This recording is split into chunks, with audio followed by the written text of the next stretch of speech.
बेलपत्री, एक बेलपत्री और उसका महत्व। एक बेलपत्री के मध्य डंडी का महत्व, एक बेलपत्री की पीछे की डंडी का महत्व, एक बेलपत्री में डूंठ जो लगा रहता है उसका महत्व, एक बेलपत्री के मध्य पत्ती का महत्व, एक बेलपत्री का राइट और लेफ्ट का महत्व, ये सब हम नहीं जानते थे। पर धीरे धीरे शिव महापुराण की कथा जब सुनना प्रारंभ करी तो हमको बेलपत्री का महत्व मालूम पड़ा कि बेलपत्री में है क्या जिससे शिव प्रसन्न हो जाते हैं।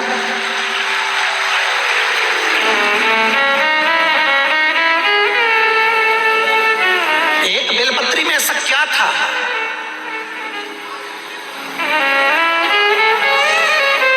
कि माता पार्वती जी ने अपनी पुत्री अशोक सुंदरी से कहा, हे अशोक सुंदरी जाओ, आज शिवरात्रि का दिन है, मुझे शंकर भगवान की आराधना करना है, जाओ जरा बेलपत्री लेकर आओ।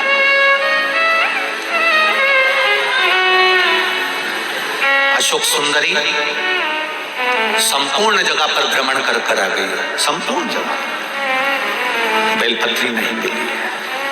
आखिरी में जिस वन में अशोक सुंदरी का जन्म हुआ था, नंदन वन में, तो वहां अशोक सुंदरी वहां पहुंची।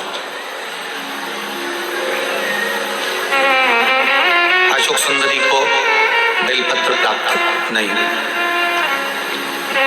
और जब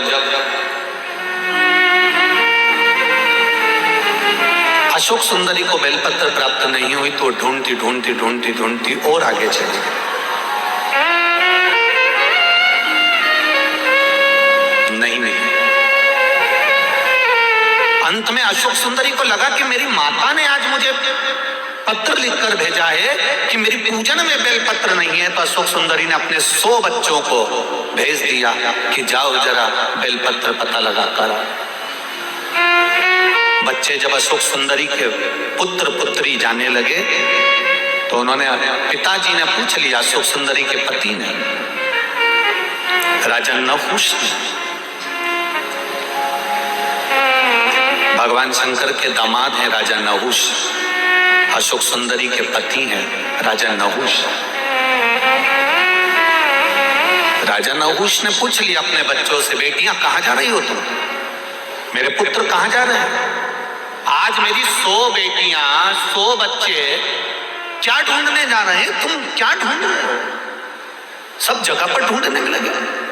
इतने में बच्चों ने कहा राजा नहुष से, पिताजी हम नाना जी की पूजन के लिए जो बेलपत्र चाहिए तो नानी जी ने बेलपत्र बुलवाई, उस बेलपत्र को ढूंढने के लिए जा रहे।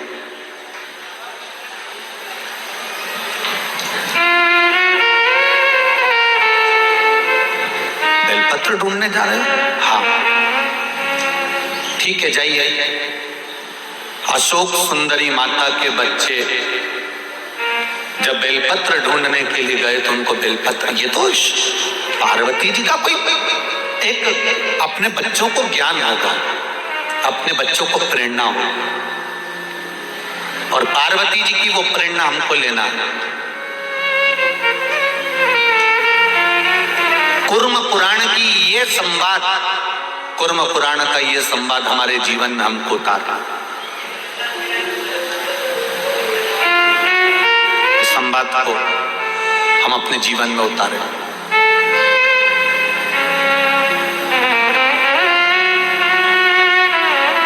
पद्म पुराण में और कूर्म पुराण में अशोक सुंदरी माता का बहुत विस्तार से वर्णन किया गया। कभी मौका लगे तो पद्म पुराण में अशोक सुंदरी का संवाद पूरा पढ़िएगा और कूर्म पुराण को निकालिएगा तो उसमें भी इसको पढ़िएगा।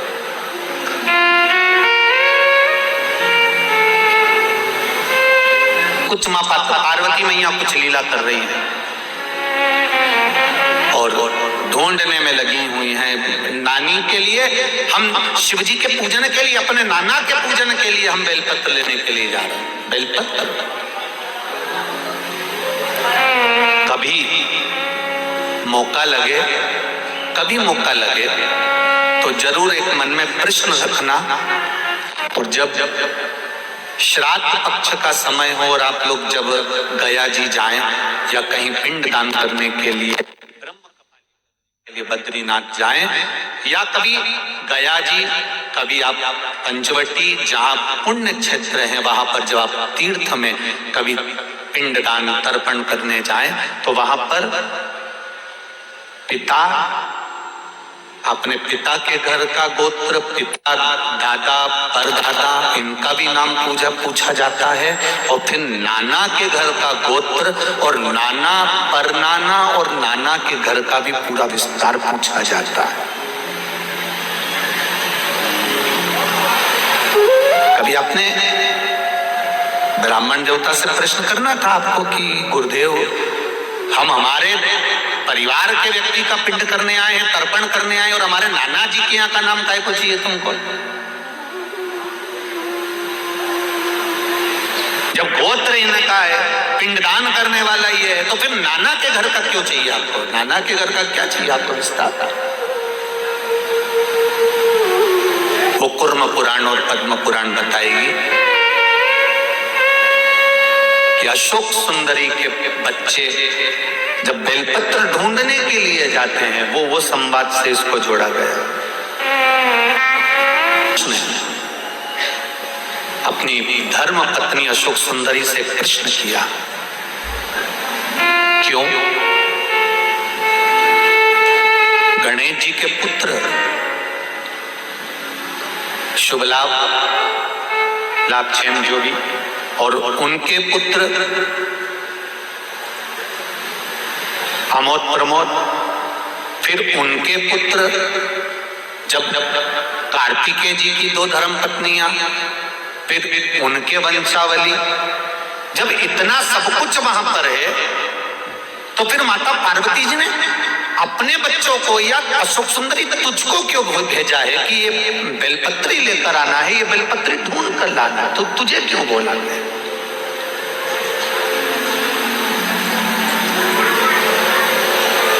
अशोक सुंदरी के मन में भी ये बात अटकी।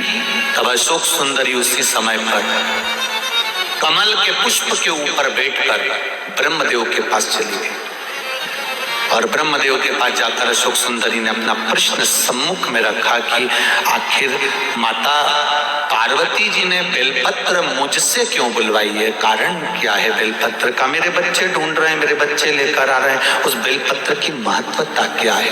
ब्रह्मा जी कहते हैं, ब्रह्मदेव ने कहा,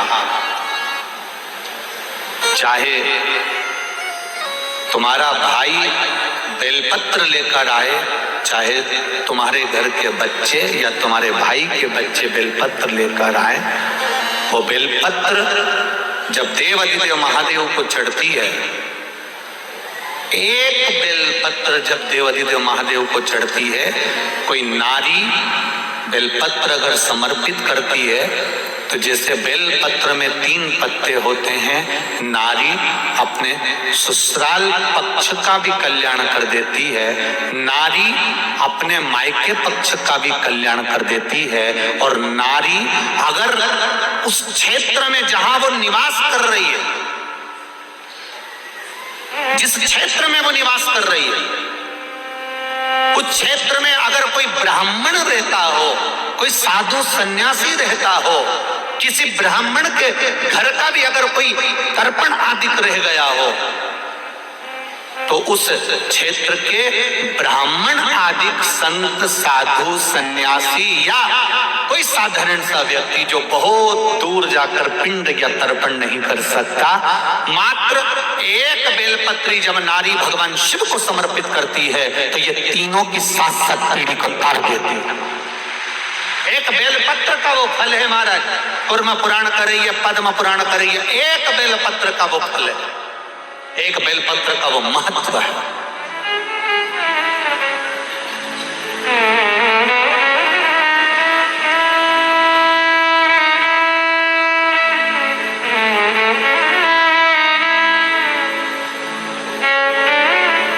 उस बेलपत्र की महत्वता को समझो।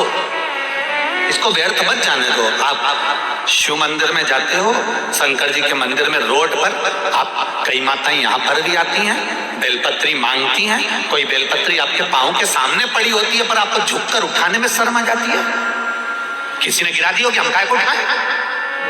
तुम्हें शर्म आ जाती है। एक बेलपत्री, मंदिर में घूम रहे हो, मंदिर में दर्शन कर रहे हो और बेलपत्री सामने पड़ी और तुम्हें उठाने में शर्म आ रही है।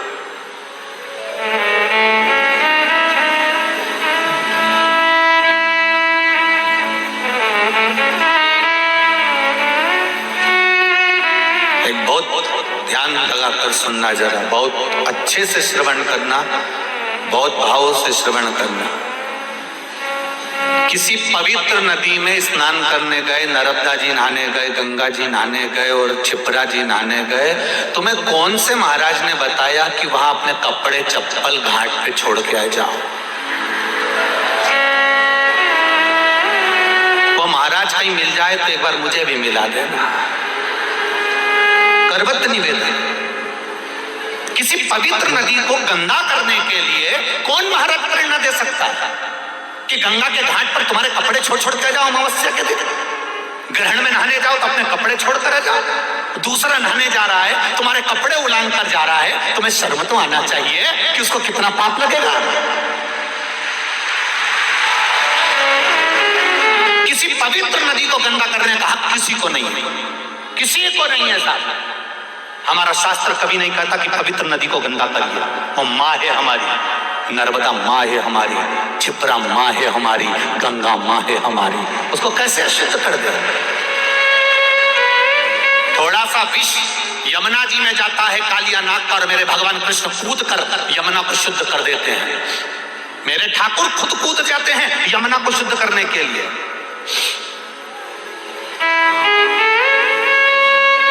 संत ने कहा होगा कि अपने गंदे कपड़े उतारकर फिर गंगा और यमुना में, नर्मदा में डुबकी लगाओ, और किसी महाराज ने ये नहीं कहा होगा कि अपने कपड़े ही वहीं छोड़ आना, बेचारा दूसरा नहाने जाए उसके पांव। कितनी गड़बड़ी हो जाती है कभी कभी, तुमको मालूम नहीं है। ये नर्मदा जी का ये घाट, खल घाट, एक बार हम जा रहे थे महाराष्ट्र कथा करने के लिए, बीच में वहां पर गांव के लोगों ने कह दिया, नहीं गुरुजी तुम यहाँ से निकलो तो यहाँ दाल बाटी खा के जाना, ने दाल बाफला खा के जाना। हमने कहा ठीक है बनाओ, और नर्मदा जी के घाट पे बनाना। अब उनने नर्मदा के घाट पे बनाया। अब इनने बाफला बना के रखा और एक बाफला वहीं पर आगे घाट पे पड़ा हुआ था, तो हमको लगा कि वहां से बाफला लुढ़क के आ गया। हमने वो बाफला ले जाके वापिस उसको भगोने में जिसमें उगल रहा था उसमें डाल दिया, बाफला तैयार। अब जब खाने बैठे सब, वो बाफला जो था वो हमारा आकाश से उसकी थाली में आ गया, वही वाला बाफला जो हम पटके थे। अब उसकी थाली में आया, उसने जो को खोला तो उसमें बाल ही बाल। अब हमको क्या मालूम था कि ये किसी का जमाल उतरा होगा।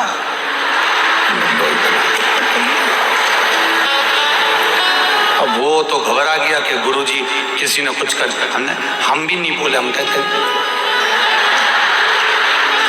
बाप भाई। अब गुरुजी किसी ने कुछ कर दिया होगा। आखिरी में नहीं रहा गया तो हमने कहा कोई कुछ नहीं करा। हम नहा के बाहर निकल रहे थे, वहां पर बाफला पड़ा था, हम सोचे लुढ़क के आ गया होगा, हमने उसको भगोने में डाल दिया। हमें क्या मालूम था कि वो जमाल का बाल था, हमको क्या। और वो भी कह दिया, ऐसा लग रहा है जैसे बाल गल गए। अब उसको क्या मालूम कि छोटे से बच्चे के थे।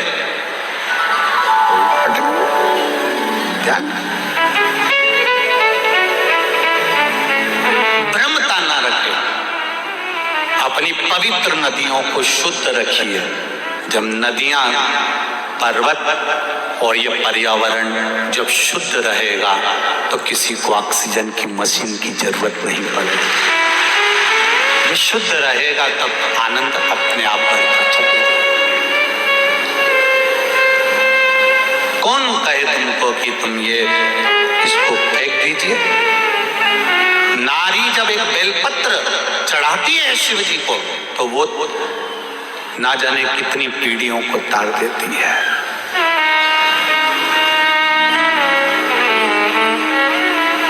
तो केवल 7 पीढ़ी या 3 पीढ़ी की बात कर रहे हैं। उज्जैन के ऋण मुक्तेश्वर मंदिर पर दीवार पर लिखा हुआ है कि शिव महापुराण की कथा वर्णन करती है। शिव महापुराण की कथा श्रवण करने वाला, शंकर भगवान को भजने वाला, शिव को एक बेलपत्र चढ़ाने वाला, उज्जैन के ऋण मुक्तेश्वर मंदिर की दीवार पर लिखा हुआ है कि शंकर की कथा अगर कोई सुन लेता है तो उसकी 7 पीढ़ी नहीं 71 पीढ़ी कर जाती है। ये उज्जैन कह रहा।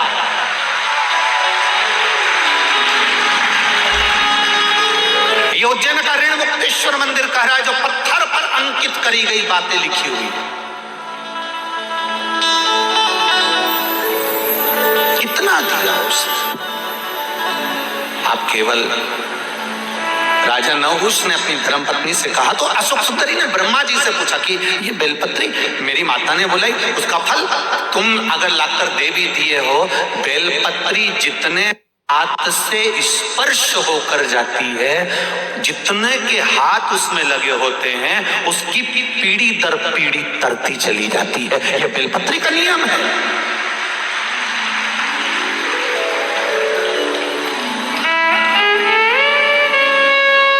कोरोना बीमारी, अब कोरोना बीमारी को समझ लो जरा। कितना किया प्रशासन ने, हाथ धो, बोला था कि नहीं बोला था? अरे बोलो तो। उन्होंने हाथ धोने का बोला था, तुम जरा से हाथ के चक्कर में छोरा छोरी को धो देती थी। बार बार कहा उन्होंने, हाथ धो हाथ धो हाथ धो। क्यों? क्योंकि ये वायरस है, एक से दूसरे को पहुंचेगा, दूसरे का तीसरे को पहुंचेगा, तीसरे से चौथे को पहुंचेगा। बोलो पहुंचा कि नहीं पहुंचा? और ऐसा पूछता पूछता पूछता पूछता सबको बीमार कर दिया। जब एक वायरस छोटा सा टच करने से लोगों को बीमार कर सकता है, तो एक बेलपत्री टच करने से लोगों का उद्धार भी तो कर सकता है। वायरस थोड़ा सा टच करा, एक से दूसरे को, दूसरे को तीसरे से चौथे को पहुंच गया। तो एक बेलपत्री भी तो स्पर्श, मात्र स्पर्श से, मात्र स्पर्श।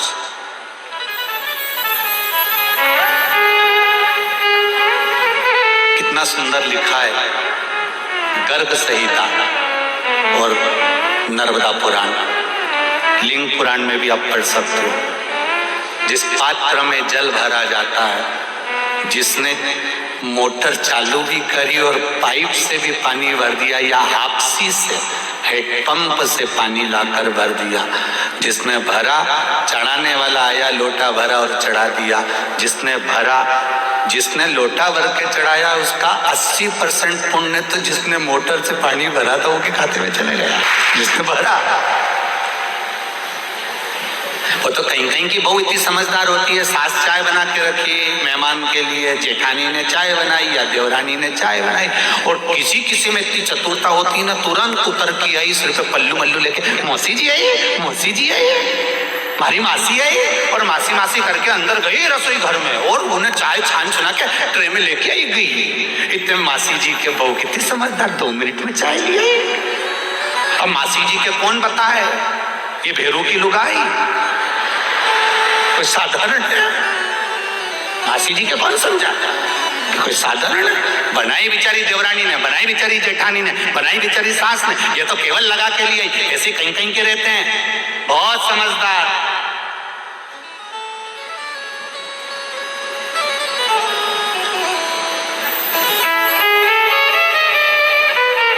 अभी हम जहाँ ठहरे हैं वर्मा जी के, उनके पास में शंकर जी का मंदिर है। अभी कल वहीं पे कोई बात का विवाद चल रहा था, तो हमने पूछ लिया विवाद किस बात का है? अरे गुरुजी पूछो ही मत। तो हुआ क्या ये तो बता। वो एक माता ने अपना आसन लगाया था पूजन करने के लिए, वो बेचारी उधर पार्वती जी के पास तक गई, इतनी देर में उस आसन पे दूसरी आके बैठ गई और उससे कहा कि तू उठ जाके, नहीं उठ जा, क्योंकि मैंने बिछाया। तो क्या बिछाया होगा? मुझे तो बिछाया मिला, मैं तो समझी महादेव ने मेरे लिए बिछाया। उठे और वो हिले। अब तुम बताओ गुरुजी कहीं करे, इंदु आसन जिसका है वो निपट लेगा, जिसका आसन हो जाए। एक बेलपत्री का स्पर्श मात्र, जितने हमारे सनातन धर्म में, हमारे सनातन हिंदू धर्म में एक बात बहुत पहले से चली आ रही है, मेरी बुजुर्ग माताएं जानती होगी कि इनके घर में अगर बेलपत्री ज्यादा आ जाती थी सावन के महीने में तो ये पड़ोसन को दे देती थी। बोलो रिजी जियो, सही है कि गलत है? अगर ज्यादा आ गई तो वो पड़ोसन को दे देती थी। कोई वस्तु ज्यादा है उसको उठाकर दे दिया, ले वो फूल हरताली का तीज के दिन ले जा, उसको दिया वो चढ़ा लेगी, उसमें क्या दिक्कत? चढ़े यहाँ चढ़े वहां चढ़े, एक ही बात। ज्यादा है पहुंचा। अब जो पड़ोसन ने बेलपत्री भेजी, दूसरे के हाथ भेजी, तीसरे के हाथ पहुंची, तीसरे ने चौथे के हाथ पहुंची, चौथे ने पांचवे के हाथ पहुंची, जितना स्पर्श होते चली गई उतना उतना कल्याण करती चली गई। जिसने दी थी वहां से लेकर जहां पहुंची वहां तक उद्धार कर।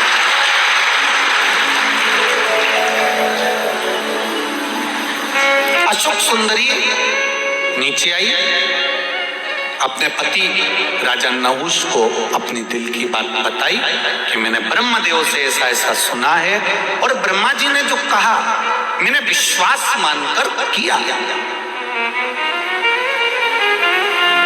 अगर विश्वास है तो परमात्मा है।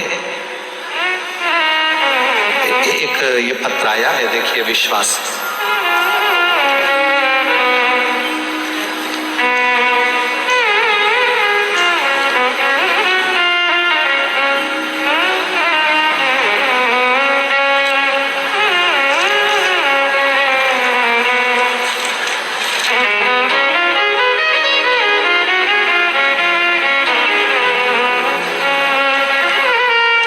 विशाल बराके गुजरात सूरत से आए हैं कथा सुनने के लिए।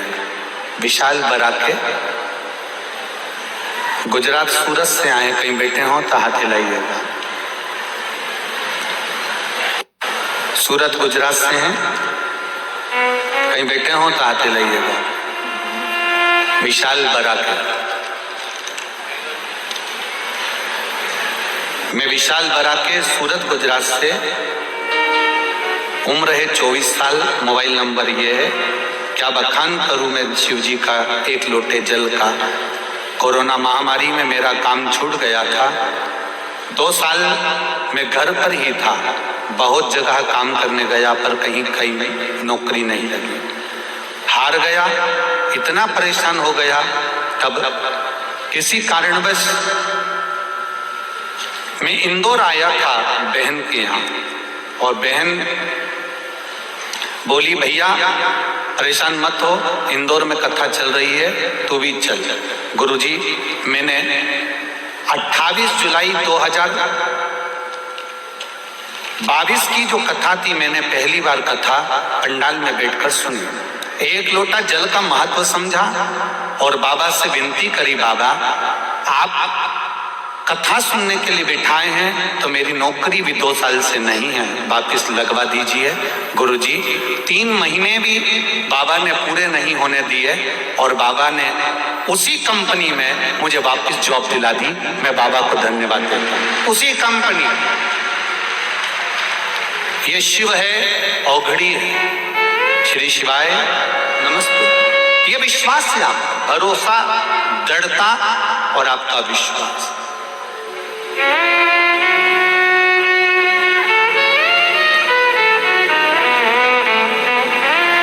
तेरी कृपा बिना ना हिले एक भी, लेते हैं श्वास तेरी कृपा से। कहाँ बैठे हो आप? रोड पर बैठे हो, चाहे कहीं पर भी बैठे हो, आस्था चैनल के सामने बैठे हो, चाहे मोबाइल पर कथा सुन रहे हो, तुम्हारे घर पर बैठकर चाहे जहां बैठकर कथा सुन रहे हो, बस दिल लगा लेना उस परमात्मा से और दिल से सुन लेना। मेरा बाबा दिल से हाथ पकड़ भी लेगा, ये निश्चित है। उसकी तो बहन ने कहा केवल एक पत्र और है, वो भी देखो, बहुत अच्छा।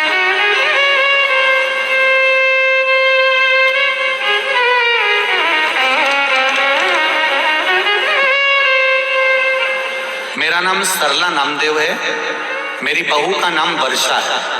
मैं अशोक नगर इंदौर में रहती हूँ। कहीं बैठी हूँ तो हाथ हिलाई, आती हैं दोनों हाथ हिला दो एक बार। श्री शिवाय नमस्तुभ्यम, दोनों हाथ ऐसे हिला दीजिए। श्री शिवाय नमस्तुभ्यम। इंदौर में रहती हूँ। रुद्राक्ष के जल और एक लोटा जल का क्या महत्व है इसका वर्णन मैं नहीं कर सकती गुरुजी। मेरी बहू प्रेग्नेंट थी, डॉक्टर ने सोनोग्राफी का कहा, मैंने सोनोग्राफी करवाई।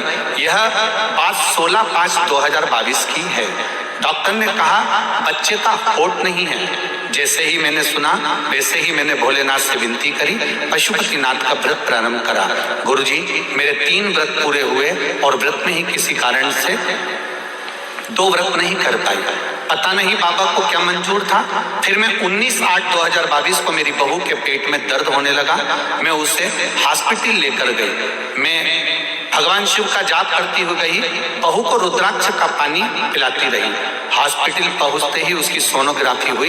डॉक्टर ने बोल दिया कि बच्चे का होठ नहीं है और अब इसमें धड़कन भी नहीं है, इसकी श्वास भी नहीं चल रही है, धड़कन भी नहीं चल रही है और इसका होठ भी नहीं है।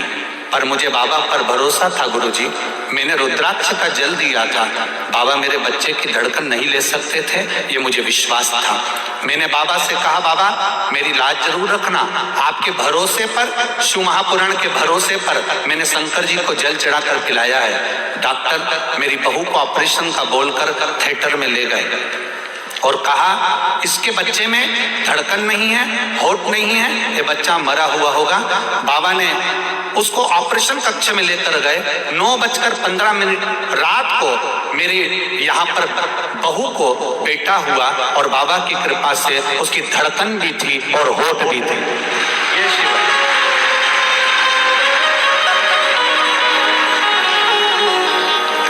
डॉक्टर ने कहा कि आश्चर्य की बात है, ऐसा केस हमने जिंदगी में पहली बार देखा है। डॉक्टर भी आश्चर्य में पड़ गए, ये केस हमने जीवन में पहली बार देखा है। सोनोग्राफी गलत नहीं कर सकती, सोनोग्राफी में तो सब सही आया होगा, ये पलट हुआ कैसे है? तब मेरे मुख से निकल गया ये सब मेरे भोले बाबा डमरू वाले का कमाल, ये शिव है। ओ घड़ी बैठिए बहन, श्री शिवाय नमस्ते, बैठिए। उसकी कृपा बिना कुछ नहीं हो सकता। इसका विश्वास पक्का था, भरोसा दृढ़ था, विश्वास दृढ़ था। और भरोसा यदि पक्का है तो माता सावित्री भी सत्यवान को यम से छुड़ा ला सकती है। आपका विश्वास पक्का है तो मेरा महादेव आपके साथ है, हर पल हर घड़ी है, हर क्षण है।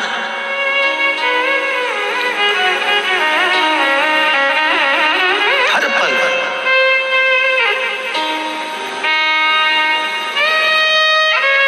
और ये हमारा विश्वास करता है। इतने पत्र आपके आते हैं, सब पत्र यहीं रहते हैं। खैर अभी इंदौर में तो अब कथा लगभग 1 2 साल 4 साल अभी नहीं है, क्योंकि कथाओं की तारीख लगभग बहुत बुक हैं, तो कहीं कथा मिलना बड़ा मुश्किल है। पर जब भी कथा रहेगी आगामी, मेरा विश्वास करता है कि आपका भी एक पत्र इस जगह पर रखा हुआ मिलेगा, ये निश्चित। करना क्या है, केवल शंकर के मंदिर जाइए, आपके आस पड़ोस में नजदीक में जो शिव मंदिर है उसकी सेवा संभाल करिए, सफाई करिए, जल चढ़ाइए, बेलपत्र चढ़ाइए, मेरे शंभू का श्रृंगार करिए, मेरे शंभू का भजन करिए, मेरे शंकर का स्मरण करिए। आपको कहीं जाने की जरूरत नहीं है, ना किसी ढोंग में पड़ना है, ना किसी प्रपंच में पड़ना, ना किसी की स्थान पर। अपने तो शिव है, शंकर है।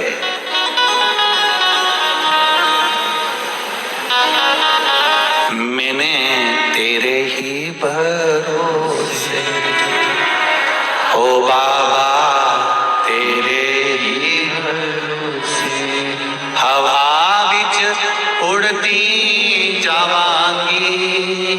बाबा डोर हथो छड़ी ना मैं कटी जावांगी। भोले शंभो में तेरी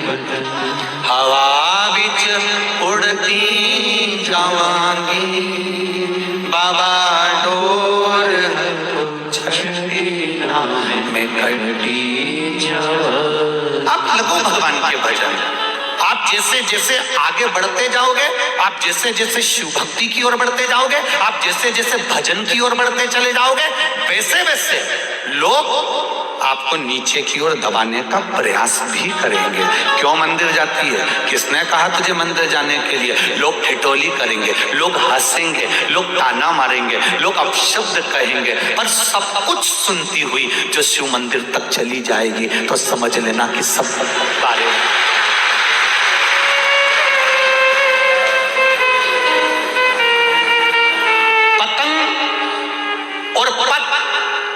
जब बढ़ता है तो काटने वालों की संख्या भी बढ़ जाती है, निश्चित है। पतंग जब बढ़ेगी और पद जब बढ़ेगा, आपकी प्रतिष्ठा, आपका पद, आपकी उन्नति और पतंग जब ये ऊपर बढ़ती जाती है, बढ़ती जाती है, बढ़ती जाती है, तो लोगों को रास नहीं आती और वह उसको काटने का विचार करने लगते हैं। पतंग बढ़ रही है, उसे बढ़ने दीजिए। आप अपनी डोर बस भोलेनाथ जी के हाथ में छोड़ दीजिए।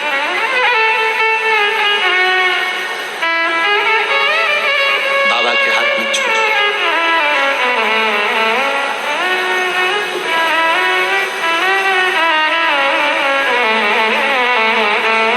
उसकी कृपा जब होगी तब सुख मिलेगा।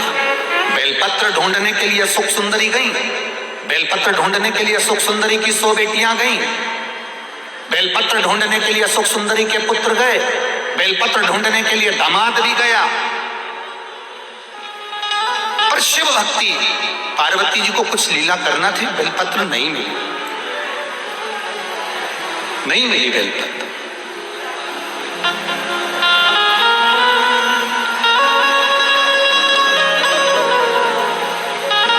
वापिस आ जा। पार्वती जी ने पूछा, शिवरात्रि है, तुम्हें बेलपत्र नहीं मिली कहीं? बेलपत्र नहीं। तब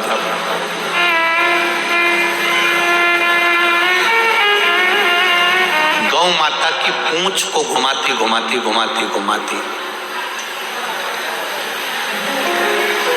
गौ माता की पूंछ को घुमाती घुमाती माता संतोषी वहां पहुंची।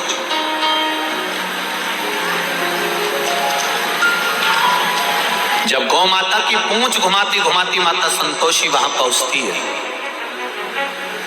संतोषी ने देखा दादा दादी कह रहे हैं,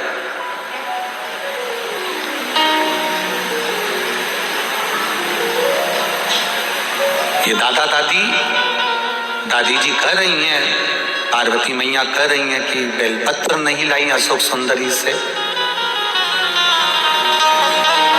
बुआ से जब ऐसी बात कही जा रही है तो संतोषी माता ने, संतोषी ने गाय की पूंछ को छोड़ा, हाथ का स्पर्श सुंदर भाव से करते हुए हाथ खासा करा और संतोषी मैया अंदर गई और शिव जी के पास में, दादाजी के पास में जटा में जो बेलपत्र लगी थी वो बेलपत्र उठाकर संतोषी लेकर आई, पार्वती जी के हाथ में दिया, दादी जी चढ़ा दीजिए। दादी जी ने बेलपत्र लेकर पूछा, संतोषी ये बेलपत्र तेरे पास कहां से आई? ये बेलपत्र तेरे पास आई कहां से? संतोषी ने कहा, दादाजी के मस्तक पर चढ़ी थी, ये बेलपत्र मैंने आपको लाकर दी है। चढ़ी हुई बेलपत्र तो मुझे लाकर दी है? संतोषी ने कहा, दादी माँ, एक बार मैंने दादाजी के मुख से सुना था, शिव पर चढ़ने के बाद कोई भी चीज निर्मल नहीं होती है, खराब नहीं होती है।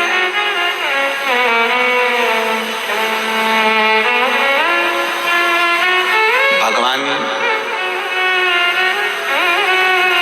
नारायण भगवान के चरण से निकली है गंगा, विष्णु पदी कहलाई है। भगवान विष्णु के चरण से निकली हुई गंगा विष्णु पदी कहलाई है। शंकर जी के ऊपर चढ़ गई तो तो गंगा भी कहती है मेरा कल्याण हो गया, अब मैं कल्याण करने वाली हो गई। विष्णुपति का शहद मक्खी का झूठा है,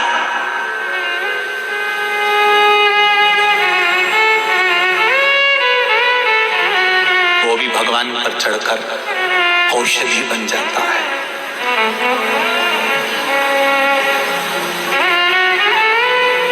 वो भी औषधि बन गई। मेरे शंकर भगवान पर जो चढ़ा वो शुद्ध और आनंदित हो गया। भगवान शिव की कथा कर रही है, भगवान शंकर का संवाद। माता संतोषी ने एक बेलपत्र शिव जी पे से उठाकर अपनी दादी जी को दे दी है। दादी जी के हाथ में बेलपत्र आई, वो बेलपत्र शंकर भगवान के शिवलिंग को चढ़ाई गई तो शंकर भगवान के नेत्र खुल गए। इतने समय से नेत्र बंद थे, इतने समय से बंद थे। संतोषी का संतोष परम धन है और संतोषी माता का परम धन हमको बताता है कि केवल 33 कोटि देवता में एक मेरे महादेव ऐसे हैं जिन पर चढ़ी हुई बेलपत्र उठाकर धोकर आप वापिस चढ़ा दो, शिव जी उससे भी प्रसन्न हो जाते। ये संतोष परम धन, ये संतोष परम प्रिय धन।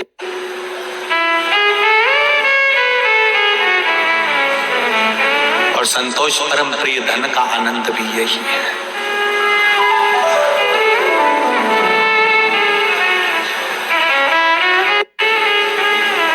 ये सुख वही, ये आनंद। शिव कथा कह रहे, भगवान शंकर का चरित्र कहता है। आंध्र प्रदेश के कृष्ण जिले में कृष्णा नदी के तट पर है श्री मल्लिकार्जुन।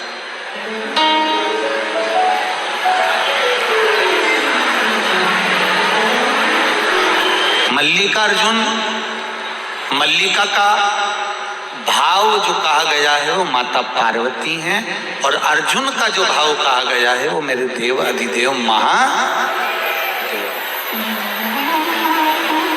अब एक बात बड़े ध्यान से सुनिएगा जरा मल्लिकार्जुन की।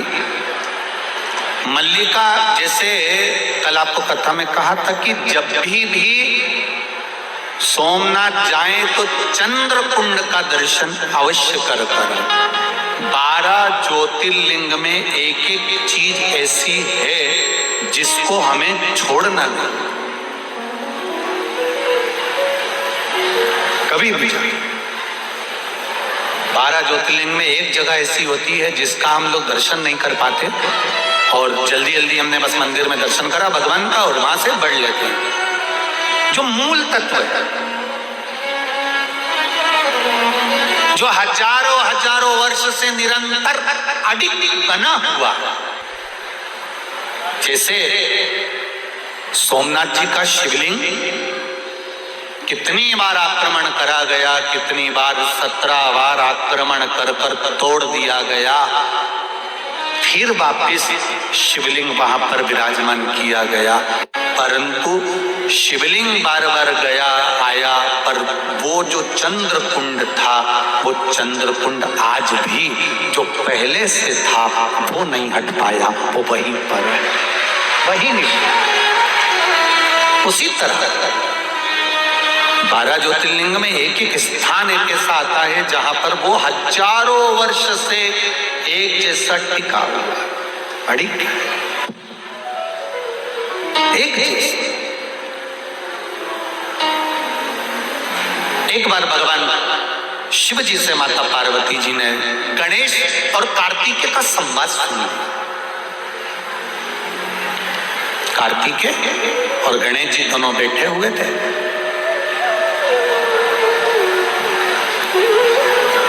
जया, विषहरा, शामली बारी, दौतली और देव, शिव जी की ये 5 बेटी। एक बार सब लोग उनका नाम लेंगे। जया, विषहरा, शामली बारी, दौतली और देव, ये शिव जी की 5 बेटी हैं। ये गंगा के जल से प्रकट हुई हैं और अशोक सुंदरी नंदनवन काशी में प्रकट हुए। दोनों के इनके प्रागट्य की जगह जगह अलग है, स्थान अलग है। जैसे अशोक सुंदरी का स्थान जहां से पानी निकलता है बीच में जो मोटी लाइन होती है वो अशोक सुंदरी का स्थान होता है, उसी तरह ऊपर से जो जल जलाधारी में से बूंद बूंद नीचे गिरता है वो जलाधारी का महत्व है। जया, विषहरा, शामली बारी, दौतली और देव, ये शिव जी की 5 बेटियां जैसे शंकर भगवान के साथ गंगा जी के जल में खेलियां कर रही थी, उनके भाव से ये जल शिव जी को समर्पित होता है। ये 5 बेटियां शिव जी की कोई साधारण नहीं है। जब कभी कोई प्रशासनिक बात सामने आती है कि साहब बहू ने अदालत में केस लगा दिया या उसने केस लगा दिया या उसने कुछ कह दिया, उस जगह पर इन 5 बेटियों की जरूरत पड़ती है। क्या नाम है 5 का? पहला, दूसरी, तीसरी, चौथी, 5वीं। ये 5 बेटियों की जरूरत हमें उस समय पर पड़ती है। अदालत में चल रही है कार्रवाई, पर उस समय पर हमारी ये 5 बेटियां हमारे कार्य के लिए तत्पर रहती हैं। ये जो जलाधारी है ना शिव जी के ऊपर, ये जलाधारी का बड़ा महत्व होता है। जब ब्राह्मण अभिषेक कराते हैं 3 पाई की चौकी रख उसके ऊपर कलश जो विराजमान करते हैं और एक एक बूंद जो पानी उसमें से गिरता है, ये ऐसे ही नहीं रहता। श्रृंगी से अभिषेक करा रहे हैं, वो श्रृंगी का महत्व समझना चाहिए, वो जलधार का महत्व समझना चाहिए। जब हमें जिंदगी के एक एक पूजन का नियम, एक एक महत्व जब मालूम पड़ जाएगा ना, तो फिर हमको लगेगा कि हाँ हम सही पूजन कर रहे हैं, हमारे में ये तत्व का आनंद है। महाराज गणेश जी और कार्तिक दोनों बैठकर बात कर रहे थे। जया, विषहरा, शामली बारी, दौतली, देव 5 कन्याएं वहां बैठी हुई थी। इतने में 5 बेटियों ने आकर अपनी माता जी से, अपने पिताजी से एक बात कह दी, माँ मैं आपसे कुछ कहना चाहती हूँ। पार्वती जी ने पूछा क्या हुआ, क्या कहना चाहती हो, बोलो। जया ने विषहरा से कहा, विषहरा ने शामली बारी से कहा, शामली बारी ने दौतली से कहा, दौतली ने देव से कहा। देव ने फिर माता पार्वती से कहा। दोनों भैया में विवाद है कि दोनों प्रबल कौन है, विद्वान कौन है, सबसे श्रेष्ठ कौन है। कार्तिक श्रेष्ठ हैं कि गणेश जी श्रेष्ठ हैं, इन दोनों में विवाद चल रहा। पार्वती जी ने कहा इतनी सी बात के पीछे लड़ रहा कि श्रेष्ठ कौन है। घर के अंदर रहें, देवरानी और जेठानी के मन में कभी यह बात सामने नहीं आना चाहिए कि जेठानी श्रेष्ठ है कि देवरानी श्रेष्ठ है। और मेरा सासुओं से हाथ जोड़ के निवेदन है, अपनी जिंदगी में तुम किसी को भी धन दे देना मना नहीं है, पर अपने मुंह से कभी मत कहना कि बड़ी अच्छी है कि छोटी अच्छी। कभी अपने मुख से मत कहना कि मेरी बड़ी बहू बहुत बढ़िया है, छोटी में अकल नहीं है, छोटी अच्छी है, बड़ी में अकल नहीं है। ये बात कभी मत कहो। क्यों? क्योंकि गेंद कभी भी किसी भी पाले में जा सकती है, किसी भी बहू से पाला पड़ सकता है। अपने को कभी नहीं कहना कि कौन अच्छा कौन बुरा। अपन तो 2 रोटी चकाचक खाओ, आनंद से अपनी जिंदगी जियो, दोपहर में 2 बजे टीवी खोल के बैठ जाओ, शिव महापुराण की कथा सुनो, शाम हो जाए शिव मंदिर का भजन करो, कीर्तन करो, अपना जीवन बड़ी मस्ती में जियो। जितना भगवान ने ये जीवन दिया है इसको ऐसे गंवाना नहीं है, बड़ी आनंदता से जीना है। नहीं पढ़ना अपने को ज्यादा चक्कर में, हमारी बड़ी बहू अच्छी, मेरी छोटी बहू अच्छी, ये भेद जब तुम्हारे भीतर आ जाएगा तो बहुओं के हृदय में भी ये भेद आ जाएगा, और बहुओं के भीतर अगर ये भेद आया तो जीवन नरक कर देगा। अपने को नहीं करना,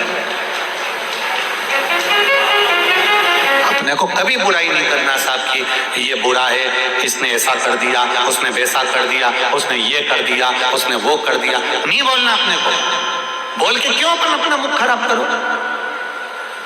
बुरा करने वाला को दिखता है लोगों को कि क्या बुरा हुआ है और क्या अच्छा हुआ। अपने को नहीं बोलना, अपने को तो एक बात कहना है, सर्वे भवन्तु सुखिनः। सब अच्छा हो रहा है, मेरा भोलेनाथ करा रहा है, भोलेनाथ संभाल रहा है, मेरी बहुएं भी अच्छी हैं, बेटे भी अच्छे हैं, किसी में भेद नहीं है। हम अगर भेद देखेंगे तो भेद अपनी दृष्टि में है, भेद अपनी दृष्टि में। अगर हम भेद देखेंगे तो भेद हमारी दृष्टि में मिलेगा, और आप उस भेद को ना देखें। महाराज शिव महापुराण की कथा कर रही है, भगवान शंकर का पावन चरित्र कह रहा है, शिव तत्व कह रहा है। पार्वती मैया ने दोनों के पास जाकर कहा, कार्तिक गणेश दोनों मेरे पास में आओ। दोनों को बिठाया, क्या बात है? गणेश जी कहते हैं मैं बड़ा, कार्तिक कहते हैं मैं बड़ा। पार्वती जी ने शिव जी से खिलवा दिया, जो पृथ्वी की पहले परिक्रमा कर आएगा वो प्रथम पूछा जाएगा। सदानंद कार्तिकेय मोर पर बैठकर चले गए और गणेश जी महाराज चूहे पर बैठ गए, और माता पार्वती और शंकर जी को एक जगह बिठा दिया। उनकी परिक्रमा गणेश जी महाराज ने की, उन्होंने परिक्रमा कर दी। अब गणेश जी ने ये परिक्रमा कर दी और सदानंद कार्तिक परिक्रमा करने के लिए गए।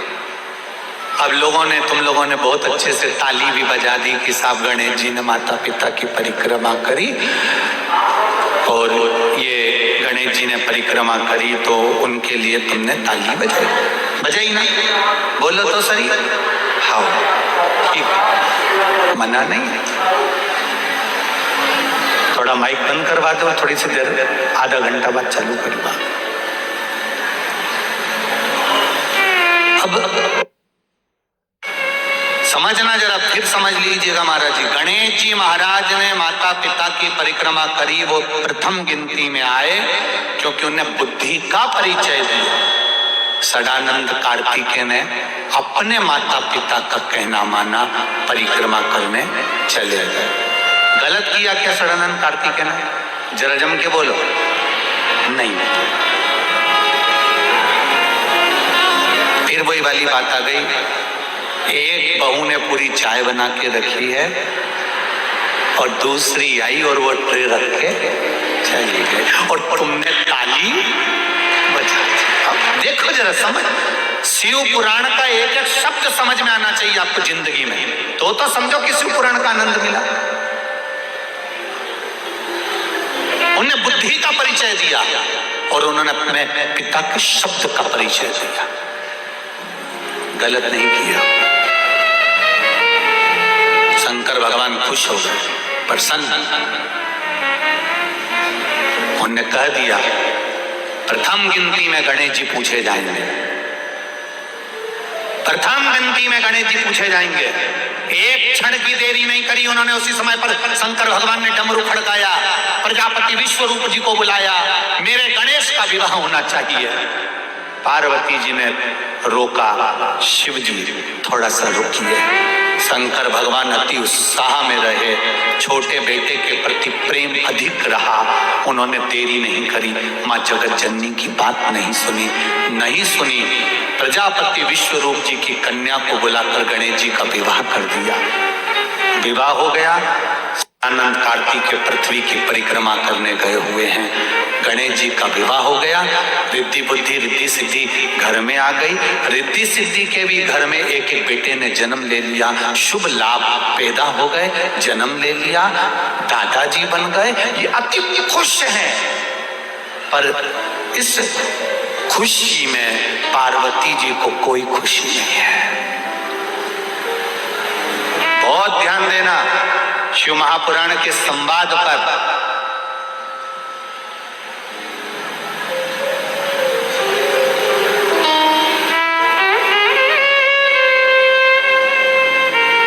जो बेटा दुकान पिता को लगता है कि सबसे ज्यादा काम यही कर रहा है। जो बेटा दुकान पर बैठा है, पिता को लग रहा है कि ये सबसे ज्यादा काम कर रहा है, सबसे ज्यादा काम यही कर रहा है, लग रहा है। अब पर जो बेटा पूरा मार्केट घूम रहा है, फोन पे बात कर रहा है, कोई उसको डरा भी रहा है, कोई धमका भी रहा है, कोई उसके पीछे तलवार लेकर भाग रहा है, कोई उसको अपशब्द भी कह रहा है, वो अपने पिता तक बात नहीं आने दे रहा, अपने भाई पर आंच नहीं आने दे रहा, वो सब जगह से बचा रहा है, सब जगह से सपोर्ट कर रहा है।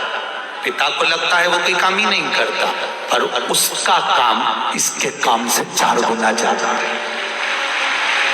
अधिक है।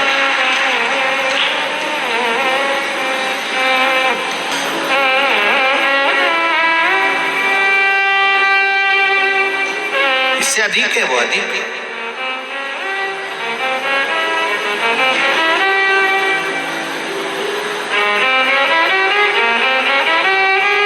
कई लोग कहते हैं महाराज जी राजनीति बड़ी सरल होती है, हम कहते हैं कर कर देखिए।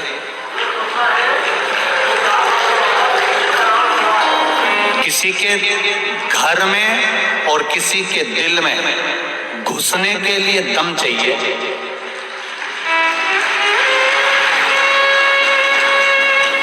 मैं संजय भैया को धन्यवाद दूंगा, साधुवाद दूंगा कि आप हृदय में बैठे हो लोगों के, इसलिए उसका भाव यहां दिखता है। दिल चाहिए, सहजता कोई नहीं। फोन पर कह दिया तो एक माता पार्वती जी ने कहा आपने कैसे निर्णय ले लिया, आपने बेटे की शादी भी करा दी, आपने सब कुछ कर दिया, आप आगे बढ़कर काम कर दिया, और आए षडानंद कार्तिकेय, उससे पहले ये सब कुछ हो चुका था। पार्वती मैया खुश नहीं थी, माता पार्वती की आंख में आंसू भरा हुआ था। केवल एक माँ संसार में ऐसी होती है जो अपने बच्चों को कभी भेद रखकर दूध नहीं पिलाती है कि मैंने बड़े को ज्यादा पिलाऊंगी, छोटे को कम पिलाऊंगी। माँ कभी भेद नहीं रखती कि मैं बड़े को ज्यादा दूध पिलाऊंगी, छोटे को नहीं पिलाऊंगी, छोटे को पिलाऊंगी तो बड़े को नहीं पिलाऊंगी। बराबर का एजुकेशन माँ देती है, बराबर के कपड़े पहनाती है, बराबर का श्रृंगार करती है, बराबर का आनंद कराती है। बच्चा छोटा होता है, माँ उसकी आंखों में कजरा भी लगाती है और उसकी राई नोन लेकर नजर भी उतार देती है।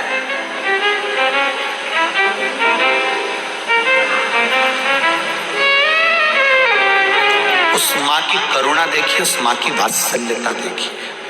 माँ ने बचपन में बच्चे की नजर उतारी तो माँ ने नजर उतारी, और वही बच्चा बड़ा हो गया और उसकी शादी हो गई।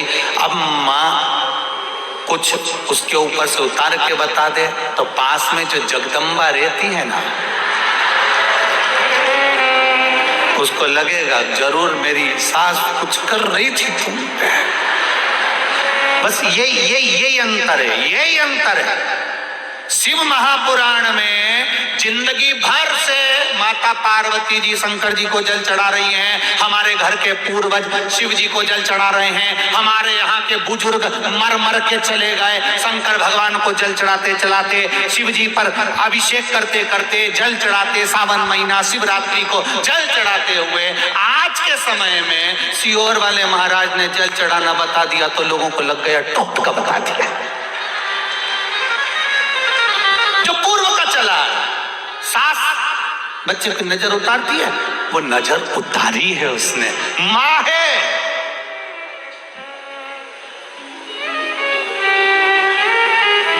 और वही नजर आज बहू आने के बाद अगर सास उतार दे तो उसकी निगाह में लग जाएगा इसने कुछ गलत करा होगा। गलत देखने वाले को गलत दिखता है। काला चश्मा लगाओगे तो कालिए ही नजर आओगे, पीला चश्मा लगाओगे तो पीले दिखोगे, नीला लगाओगे तो नीले दिखोगे। संत को संत नजर आता है, भगवंत को भगवंत नजर आता है, साधु को साधु नजर आता है, धर्मात्मा को धर्मात्मा नजर आता है, प्रपंची को प्रपंची और ढोंगी को ढोंगी नजर आता है, कामी को कामी नजर आता है, कपटी को कपटी नजर आता है। जिसका दिल जैसा होगा सामने वाला व्यक्ति वैसा नजर आएगा। आपकी दृष्टि पर असर आप कैसे हो? आपकी सोच क्या है? कबाड़े की दुकान में कबाड़ा ही मिलेगा, कभी सोना चांदी नहीं मिल सकता। मत लिखा ही है, भंगार लिया, लोहा लिया, रद्दी लिया, कागज लिया, कूड़ा लिया, करकट लिया। ऐसे ना जाने कितने घूम रहे हैं जिनके दिमाग में दिन भर कूड़ा लिया, करकट लिया। अब इनको इतनी अक्ल नहीं है कि हमारा इंदौर की रोज सवेरे सवेरे गाड़ियां तुम्हारे मोहल्ले में आती है, रोज गाना बजाती है, कचरे वाला आया। रोज कचरे वाली गाड़ी सुबह से आ रही है, एक ही बात कह रही है, गीला कचरा इसमें डालो, सूखा कचरा इसमें डालो। बोलो बोलो रे, बोले जी जी बोलो तो रही। सही है, 2 डब्बे रखे उन्हें, गीला कचरा इसमें डालो, सूखा कचरा इसमें डालो, गीला कचरा इसमें डालो, सूखा कचरा इसमें डालो। रोज कचरे की गाड़ी आ रही, सुबह सुबह से आकर कहती है कचरा कचरा की गाड़ी में डालो। वो हमको ज्ञान देती है कि देखो तुम्हारे दिमाग में और मन में ये 2 डब्बे हैं, इसमें कचरा मत रखना रे, उस कचरे की गाड़ी में पटक देना, अहंकार को दूर छोड़ देना, काम लोभ आसक्ति वासना तृष्णा दूर पटक दो। अपने इस डस्टबिन, और किसी किसी ने तो अपने कान को भी कचरे का डब्बा बना रखा। कोई भी निंदा करता है डाले जाते, तो कान के ऊपर लिख दो ना डस्टबिन और नीचे लिख दो यूज मी। कोई निंदा करे सुनने बैठ गए, किसी ने कुछ बोला सुनने बैठ गए। कान थोड़ी ना कचरे का डब्बा बना, नहीं सुनना आपने। ना तो शिव की निंदा सुनना है और ना शिव की निंदा करना है। भगवान विष्णु जी ने शिव की निंदा सुनी थी तो घोड़े का मुंह लग गया था, नारद जी ने शिव जी की निंदा करी थी तो बंदर का मुंह लग गया था। हमें नहीं सुनना। निंदा करने वाले को एक बात लिख कर भेज दिया करो, तेरा क्या होगा रे कालिया, कर ले। आग लगे बस्ती में, ऐसी मस्ती में नहीं रहना, अपने जोरदार बढ़िया जूड़ा मुड़ा बांध के पेंसिल से लाइन माइन खींच डब्बा। जिसको जितनी ज्यादा काली मिर्ची लगे उसको और लगा, और लगा, लगे अपने तो खूब मस्ती में जीवन जियो। ये मस्ती दूसरी बार मिलेगी? अरे बोलो तो जम के, कहीं नहीं मिले, अगली बार कहीं निपटाई जाएगी।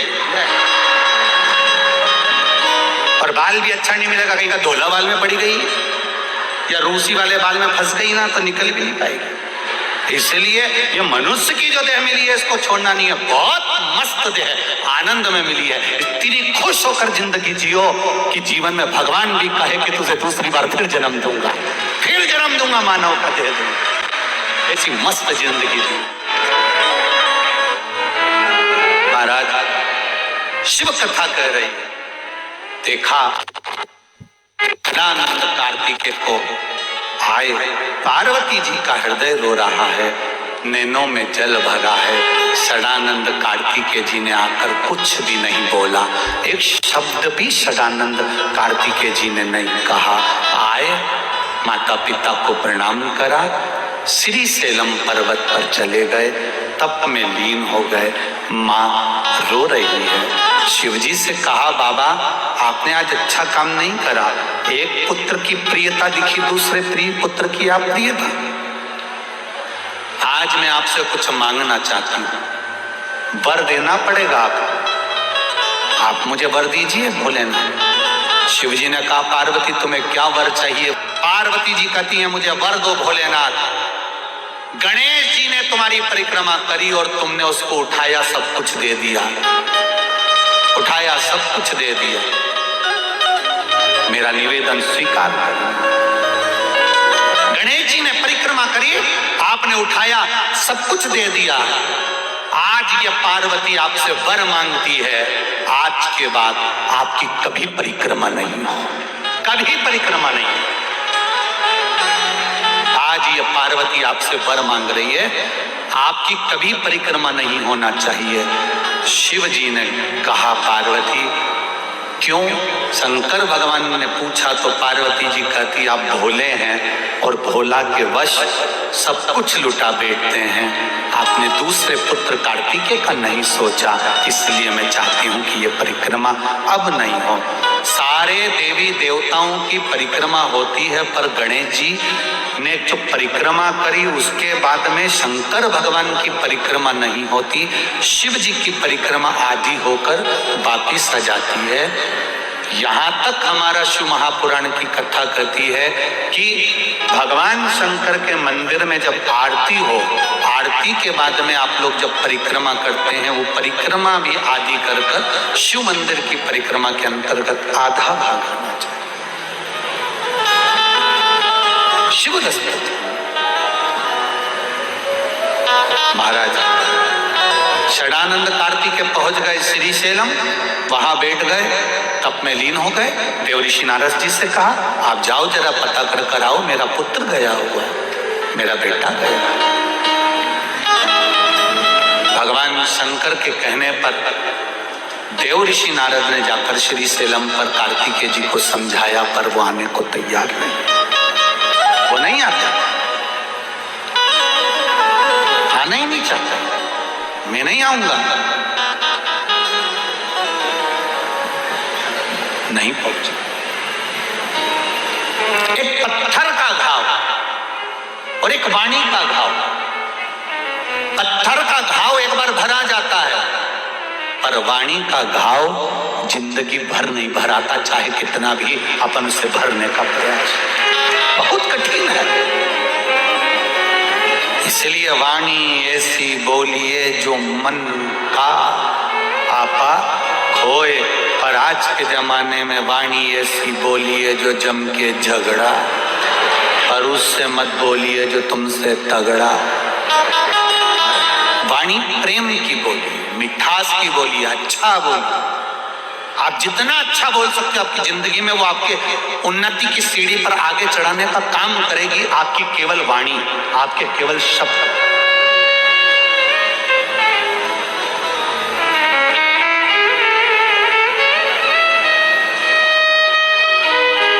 आपकी वाणी, आपके शब्द आपको उन्नति की ओर बढ़ाने का प्रयास करेंगे।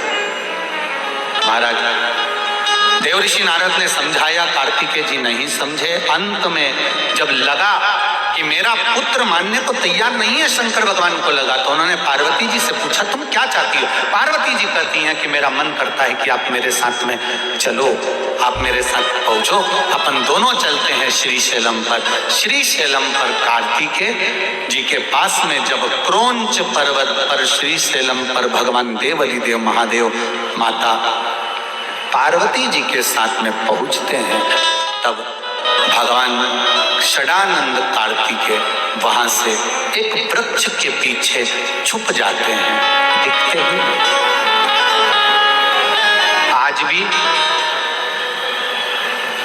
जिस वृक्ष के पीछे षडानंद कार्तिकेय जी छुपे थे, उस समय हजारों वर्ष पहले वो वृक्ष, जैसे आपको कहा कि सोमनाथ जी में एक चंद्र कुंड है, उसी तरह मल्लिकार्जुन भगवान के मंदिर के ठीक सामने एक पीपल का वृक्ष है,